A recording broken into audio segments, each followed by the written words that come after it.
तो hello guys, कैसे हैं आप सभी। मैं हूं दक्ष कश्यप आपके साथ। तो काफ़ी लंबे टाइम के बाद फिर से आपके लिए एक नई हॉरर स्टोरी लेके आ चुका हूं।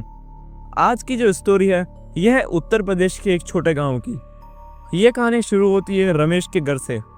रमेश एक बहुत बढ़िया आदमी था। वो गांव में काफ़ी फेमस भी था और उसके पास थोड़ा अच्छा खासा ज़मीन भी थी और बहुत अच्छे नेचर का था आदमी। और उसके बहुत सारे दोस्त भी थे वगैरह, बहुत अच्छा आदमी था। लेकिन उसके जीवन में सिर्फ एक बुरी आदत थी, उसे पीने का शौक था। पीने की आदत ने उसकी फैमिली को इस कदर बिखेर दिया था कि हर दूसरे तीसरे दिन उसके और उसकी पत्नी के बीच में लड़ाई होती थी। उसकी पत्नी का नाम मीरा था और दोनों इस कदर तक लड़ाते थे कि आधी आधी रात को भी दोनों के घर से चिल्लाने की आवाज़ आती थी। कई बार तो उनके घर के बाहर पुलिस भी आती थी, लेकिन लोग भूल जाते थे चीज़ों को। लेकिन एक रात ऐसा इंसिडेंट हुआ जो बुलाया नहीं जा सकता था। एक रात क्या होता है, रमेश और उसकी बीवी एक छोटी सी चीज़ को लेकर लड़ा जाते हैं और लड़ाई इस कदर बढ़ जाती है कि रमेश अपनी पत्नी को घर से आधी रात को बाहर निकाल देता है। पत्नी रोती रहती है, चिल्लाती रहती है, लेकिन रमेश के ऊपर कोई असर नहीं होता क्योंकि वो दारू के नशे में बिल्कुल धुत था। उस पर कोई असर नहीं हो रहा है। वो पत्नी बाहर दरवाजे में मार रही है। यहाँ तक कि पत्नी ने पड़ोसियों से भी हेल्प मांगी, लेकिन पड़ोसी में से कोई उसकी मदद नहीं कर रहा। वो रात को पड़ोसियों के दरवाजे खटखटा रही है, लेकिन कोई मदद नहीं कर रहा। बचाओ बचाओ बचाओ चिल्ला रही है सिर्फ। पूरे गांव की गलियों में से उसका बचाओ बचाओ सुनाई दे रहा है और कुछ नहीं। लेकिन 15-20 मिनट के बाद सब कुछ बिल्कुल शांत हो जाता है, बिल्कुल शांत। अगली सुबह गांव में कुछ खास तो होता नहीं है, लेकिन अगले दिन की जो शाम होती है, जो शाम मतलब हल्का अंधेरा हो चुका है, लेकिन धूप सूरज बिल्कुल डूबा भी नहीं है। मतलब वो बीच का समय 6-7 बजे का। गांव के अंदर सिर्फ एक लौती पानी की टंकी थी। उस पानी की टंकी के ऊपर गांव वालों को दिखती है मीरा, जो कि बाल खोल के खड़ी है और चिल्ला रही है, मुझे इंसाफ नहीं मिला, मुझे इंसाफ चाहिए, मुझे इंसाफ नहीं मिला, मुझे इंसाफ चाहिए। वो गांव की टंकी के ऊपर खड़ी होकर चिल्ला रही और कहती है, मुझे इंसाफ दो नहीं तो मैं ऐसे कूद जाऊंगी। गांव वाले उसे मनाने की कोशिश करते हैं, मगर वो तो मानने को तैयार ही नहीं थी। वो काफ़ी गुस्से में थी, काफ़ी दुख में थी। वो चिल्ला रही है लेकिन गांव वालों की बात बिल्कुल नहीं सुन रही है। गांव वाले उसे रोकने की कोशिश करते हैं, लेकिन गांव के अंदर एक समझदार आदमी होता है। जब गांव वाले उसे समझा रहे होते तभी वो सीढ़ी से, टंकी की जो सीढ़ी होती है उसके ऊपर से चढ़ के मीरा के पीछे चले जाता है।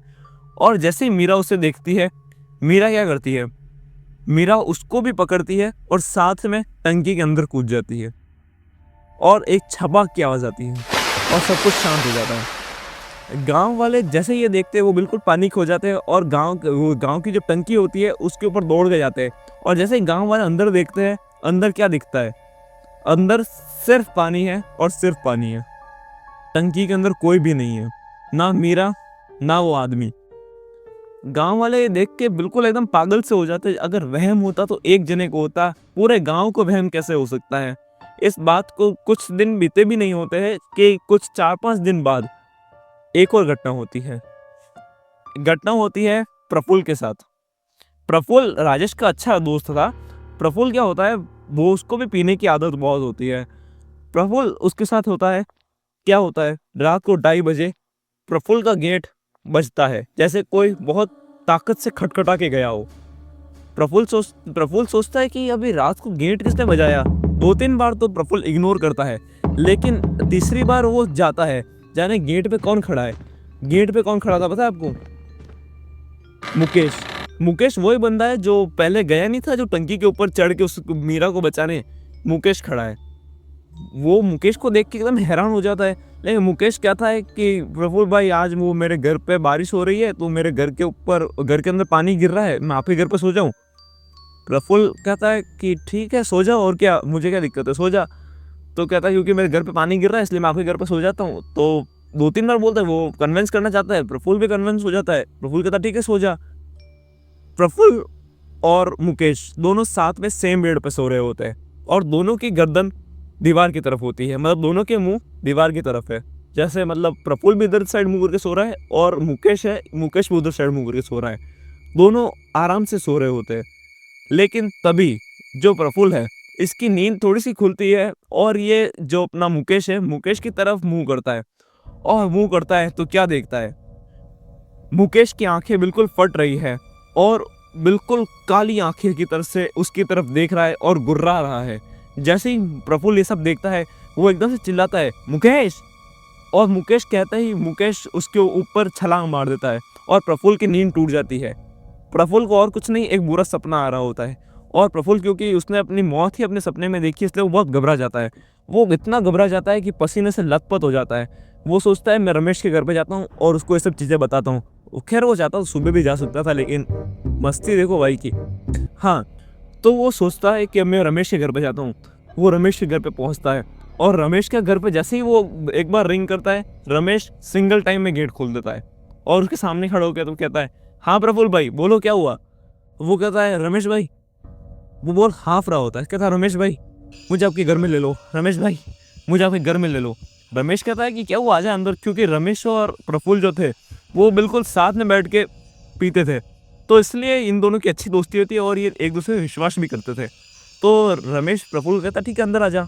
जी अंदर आते हैं, ये सब कुछ बताता है। रमेश कहता है छोड़ यार ये सब, वैसे ही सपना होगा, या तो तेरे को ज़्यादा चढ़ गई होगी या फिर तो थक गया होगा।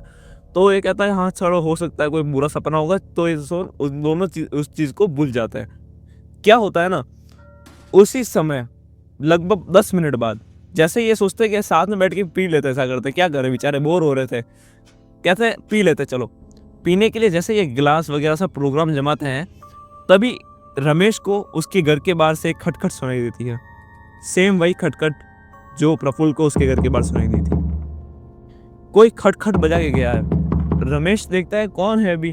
प्रफुल्ल कहता है रहने दो गेट मत खोलना। ये जो अपना रमेश होता है, कहता है क्यों गेट मत खोलना। ये पहले अजीब से होता है कि हाँ ठीक है नहीं खोल रहा। अगली बार फिर से खटखट होती है, वो कहता है गेट मत खोलना। कि क्यों गेट ना खोलना यार, भाई कोई मेरे घर पे बजा रहा है, मैं गेट क्यों नहीं खोलूं। ये कहता है बस ऐसे ही मत खोलना। तीसरी बार फिर से खटखट होती है, लेकिन इस बार रमेश गेट खोल देता है। सामने कोई नहीं होता है, लेकिन एकदम से ऐसा रमेश को ऐसा लगता है कोई हवा का झोंका बिल्कुल इसके मुंह पे आके पीछे चला गया हो। ये देखता है कि ठीक है कुछ नहीं होगा और गेट बंद कर देता है। तभी जब प्रफुल्ल होता है, प्रफुल्ल रमेश से क्या कहता है कि रमेश भाई चलो बाहर पी के आते हैं, घर पे नहीं पियेंगे।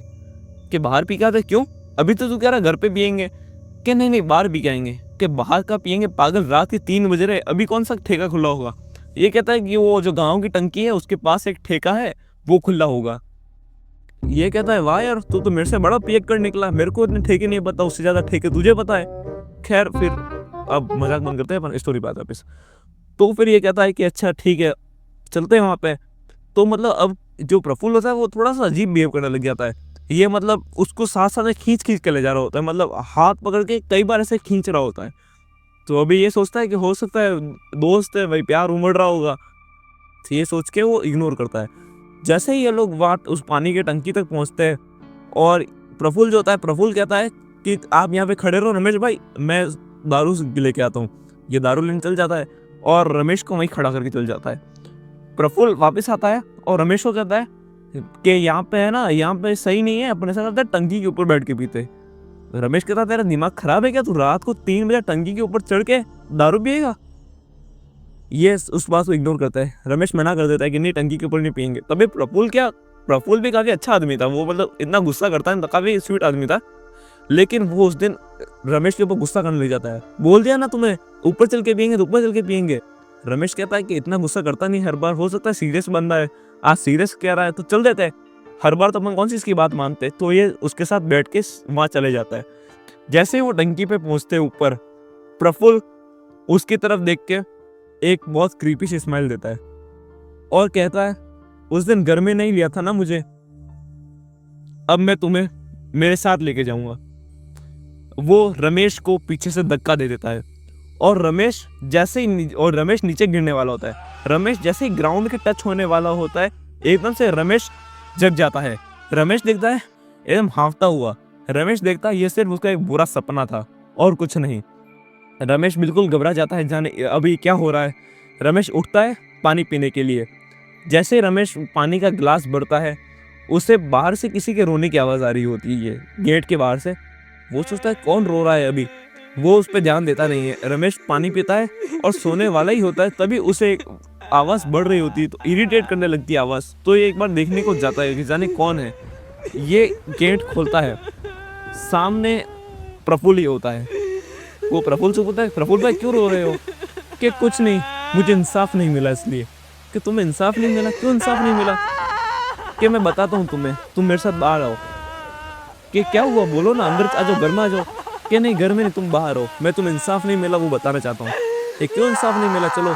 तो वो जैसे उसके साथ बाहर जाता है, प्रफुल्ल उसे एक खींच के तमाचा देता है, बिल्कुल उसके गाल पे उसकी 5 उंगलियां थप जाती है। और एकदम से जो मुकेश, ये रमेश होता है, रमेश एकदम से हड़बड़ा जाता है और जैसे आंखें खोलता है वो फिर से पानी की टंकी के ऊपर होता है। और इस बार उसके पीछे प्रफुल्ल नहीं, मीरा होती है। और मीरा उससे कहती है कि तुमने मुझे उस दिन मेरे को कितना परेशान किया, तुमने ना तो मुझे जीने दिया और ना मुझे मरने लायक छोड़ा।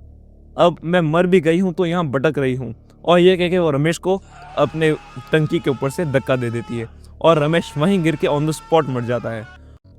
और जो आपको पता है, ये मुकेश जो था ना, मुकेश कैसे मरा? मुकेश तो उसे बचाने गया था ना। इनफैक्ट मुकेश बचाने तो गया था, लेकिन बहुत देर बाद। मुकेश की हेल्प मीरा ने उसी दिन मांगी थी जब वो पहले दिन उसको उसके पति ने बाहर निकाल दिया था। उसने गेट खटखटाया मुकेश का, लेकिन मुकेश ने गेट खोला भी और ये कहकर उसके मुंह पे बंद कर दिया कि रमेश मेरा भाई जैसा है और मैं उसके लिए तुझे अंदर नहीं ले सकता हूँ। मुझे रमेश भाई से वास्ता रखना ज़्यादा ज़रूरी है तेरे मुकाबले। और उसके मुंह पे गेट बंद कर देता है। वो चाहता तो शायद उससे उस दिन घर पे ले सकता था। और गांव में सन्नाटा क्यों होता है पता है आपको?